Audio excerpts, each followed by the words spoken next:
جس سے انسان جہنم سے بچ سکتا ہے، وہ باتیں جن سے انسان جنت میں جا سکتا ہے۔ پہلی بات ابو امامہ رضی اللہ تعالی عنہ سے مروی ہے، آپ صلی اللہ علیہ وآلہ وسلم نے فرمایا: من قرأ آیت الکرسی دبر كل صلاة لم يمنعه من دخول الجنة الا ان يموت۔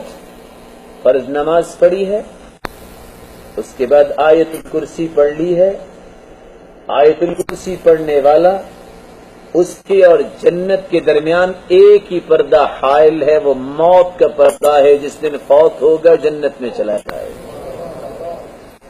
لیکن آپ اس بات پہ اگر تعجب کریں تو کر لیں، مسلمانوں کی حالت اتنی پتلی ہو چکی ہے کہ آج نماز پڑھنے کے بعد سلام پھیرو، پتہ چلے گا 2 صفحے تو اٹھ کے جا رہی ہیں۔ کیا کرنے جا رہی ہیں؟ پتہ لگے گا چند لوگ تو فوراً کھڑے ہو سنتیں پڑھ رہے ہیں، ذکر کس نے کرنا ہے؟ روحانی طاقت اور پاور کہاں سے آئے گی جب تم ذکر کے چور بنو گے؟ کیسے تمہارے اندر دنیا کے تمام چیلنج کا مقابلہ کرنے کے لیے قوت؟ تم چور بنو گے ذکر کا۔ اور اللہ کے رسول صلی اللہ علیہ وسلم نے کتنی پیاری بات کہی: والملائکۃ یصلون علی احدکم ما دام في مجلسه الذي صلى فيه تقول الملائكة اللهم اغفر له اللهم ارحمه اللهم تب عليه۔ جو شخص نماز پڑھنے کے بعد اپنے مصلی میں بیٹھتا ہے، جہاں آپ کے قدم ہیں، جہاں آپ سجدہ دے رہے ہیں، یہ آپ کا مصلی ہے، اس جگہ پہ بیٹھ کے جب تک انسان ذکر کرتا رہتا ہے، آسمان سے فرشتے نازل ہوتے ہیں، پتہ کتنے؟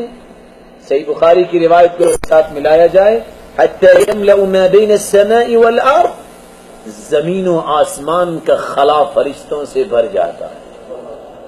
جو فرشتے 3 دعائیں کرنے لگ جاتے ہیں اور یہ بندہ ذکر کر رہا ہے: اللہم اغفر لہ اللہم ارحمہ اللہم تب علیہ، اے اللہ اس کو بخش دے، اس پہ رحمت کی برکھا برسا دے، اس کی توبہ کو قبول فرما لیجئے۔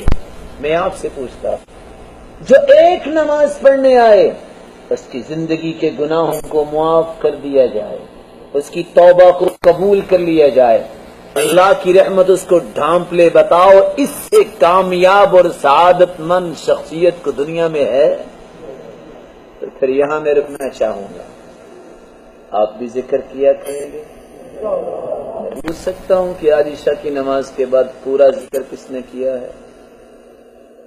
لیکن میں ہاتھ نہیں کھڑا کرواؤں گا کیونکہ آپ کی عزت میری عزت ہے، لیکن عہد ضرور لینا چاہوں گا کہ آئندہ سے کیا کریں گے۔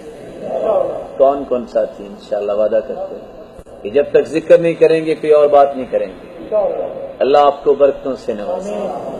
دوسرا طریقہ جس سے انسان جنت میں جا سکتا ہے، انس رضی اللہ تعالی عنہ سے مروی ہے: ان سورة من القرآن ما هي الا 30 آية شفعت لصاحبها وفي رواية أخرى خاصمت عن صاحبها حتى أدخلته الجنة۔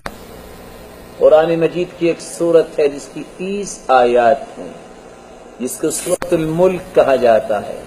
جو شخص اس کی تلاوت کر کے سو جاتا ہے، قیامت کے دن یہ سورت سفارش کرے گی، بلکہ جھگڑا کرے گی، اس وقت تک سفارش کرتے رہے گی جب تک پڑھنے والے کو جنت میں داخل نہیں